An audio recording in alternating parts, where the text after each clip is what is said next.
Welcome, everyone, to this explainer. Today, we're jumping right into a massive paradigm shift for site reliability engineering, platform engineering, and cloud architecture. We are taking a deep dive into chaos engineering. You know, if you're a cloud architect or an SRE, building and managing these incredibly complex environments, keeping these highly distributed systems reliable is arguably the toughest part of your job. So let's explore what the source material says about exactly how we secure that reliability. Right off the bat, let's talk about the visceral pain of a 3 a.m. pager alert. It's a scenario literally universally recognized by engineers everywhere.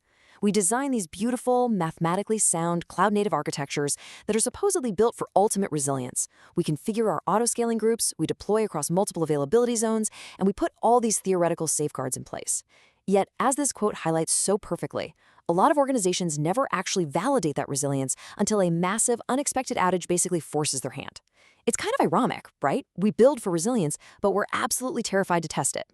So, to systematically unpack how we move from just assuming our systems are resilient to actually proving it, here is our roadmap.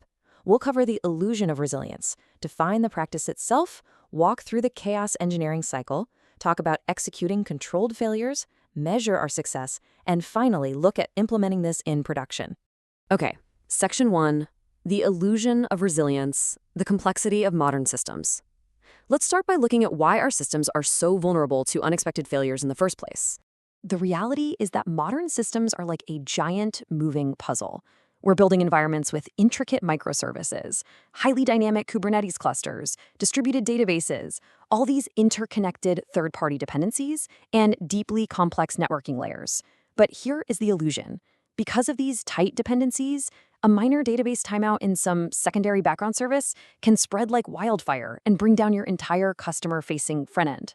These components behave entirely differently under failure conditions than our clean, whiteboard architectural diagrams expect them to.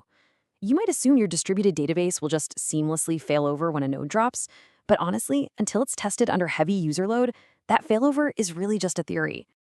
Moving to Section 2, defining chaos engineering, shifting the paradigm. If simply assuming things will gracefully degrade isn't enough, we clearly need a proactive solution. And that brings us to the core definition.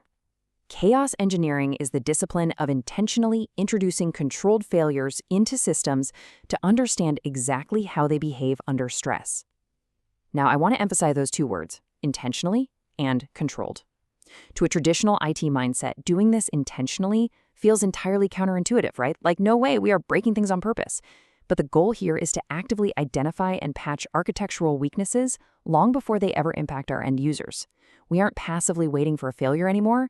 We are simulating it on our exact terms. Finding those microscopic cracks in your architecture before they widen under pressure is the whole point.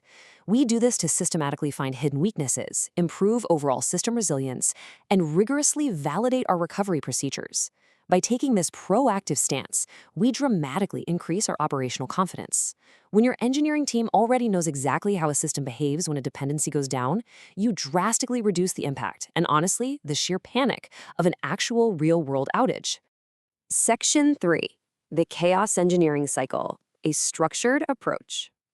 So how do we actually execute this safely in a modern cloud-native environment without accidentally taking down the entire business? Well, it requires a highly structured scientific approach. Think about a comprehensive architecture map for a second.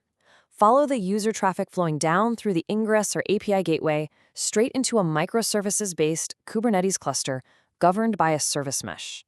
Then, trace those outbound connections to external services, databases, message queues, and object storage. The reality is, we can inject failure points across this entire distributed footprint. No component is off limits. Actually, injecting faults at the message queue or object storage level is absolutely critical for modern apps, because those external asynchronous dependencies are often where the most unpredictable, cascading bottlenecks happen. To do this right, there is a clear 5-step life cycle that you absolutely must follow to keep your testing scientifically rigorous. First up, define your hypothesis and your experiment. For instance, you might say, if the primary database node shuts down, the secondary will take over in under 5 seconds without dropping any active user sessions. Second, you inject that controlled failure. Third, you rigorously observe the system behavior and collect your telemetry. Fourth, analyze those results to learn and identify gaps. And finally, use those learnings to improve your architecture. It is a continuous, closed loop of testing, learning, and improving. All right, Section 4. Executing controlled failures, breaking things on purpose. Let's move to the execution phase. What exactly are we breaking in the real world? We can categorize the most common chaos experiments into 3 critical pillars: infrastructure, application, and network. On the infrastructure side, we're talking about ungraceful node shutdowns, VM failures, or underlying storage disruptions. For the application layer, it's pod crashes, service restarts, and CPU or memory exhaustion. And over in the network, we simulate packet loss, dramatically increased latency, or DNS resolution failures. Ask yourself right now, what exactly happens to your critical checkout microservice when you intentionally inject 200 milliseconds of network latency? Do your service mesh timeout configurations actually hold up, or does the whole queue back up and crash? You need to know these answers for sure. Now, to execute those specific failures, platform engineers rely on purpose-built tooling ecosystems. You absolutely do not want to script these manually if you don't have to. Instead, you can leverage platforms like Chaos Mesh, Litmus Chaos, Gremlin, or the AWS Fault Injection Simulator. These tools are vital because they safely wrap your chaos experiments in strict abort conditions. They allow you to automate and manage the blast radius safely, automatically halting the whole experiment if the system begins to degrade past an acceptable threshold. Section 5. Measuring and validating success. Did it work? Here's a crucial lesson, folks. Breaking the system is really only half the battle.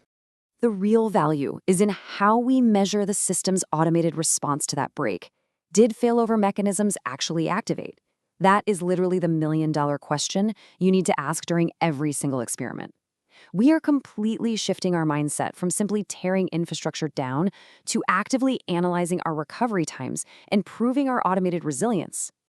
To answer that failover question, we have to integrate deeply with our observability tools. We rely heavily on 4 pillars. We use metrics to understand the aggregate system impact, logs to analyze individual errors, traces to follow the request flow, and alerts to validate our automated routing. Let's talk about traces specifically for a second. Distributed tracing is often the only way you can clearly see if a localized network failure actually cascaded into a front-end user error. Frankly, you cannot run a valid chaos experiment if you don't have the proper telemetry in place to observe it. Think of these 4 questions as your ultimate engineering scorecard. A successful experiment is validated by answering them. Did monitoring actually detect the issue in real time? Did your alerts trigger correctly and notify the appropriate on-call team? Did automated recovery mechanisms work exactly as designed? And the true North Star of the whole shebang, was the customer impact minimized or ideally entirely avoided? If you can't confidently answer yes to those scorecard questions, well, your team has some work to do. And the output of those answers directly drives 3 continuous improvement outcomes. We fix weak points to create better architecture. We automate recovery to build stronger automation. And through continuous hardening, we achieve drastically increased reliability. Every single experiment cycle hardens the system further against real-world incidents. Finally, Section 6. Implementing in production. Final thoughts and takeaways. As we wrap up this explainer, let's look at how to take these principles and implement them securely into your enterprise environments. Here is your key takeaway. Don't wait for production to discover your weaknesses for you. You know the old joke, right? Everyone has a testing environment, but only some organizations are lucky enough to have a separate production environment. You absolutely must contain your blast radius. Start small. Ensure your tests are safe to fail and staging environments first before you ever touch production. Foster an engineering culture where teams learn fast and continuously improve to build reliability at scale. I want to leave you with this final powerful thought from this source material. Reliable systems are not built through assumptions. They are built through validation. By embracing chaos engineering, you build the undeniable confidence that your system can and will survive real-world failures. So I'll leave you with this. What assumptions about your cloud infrastructure are you willing to validate today? Thanks for joining me on this explainer, and we'll see you in the next one.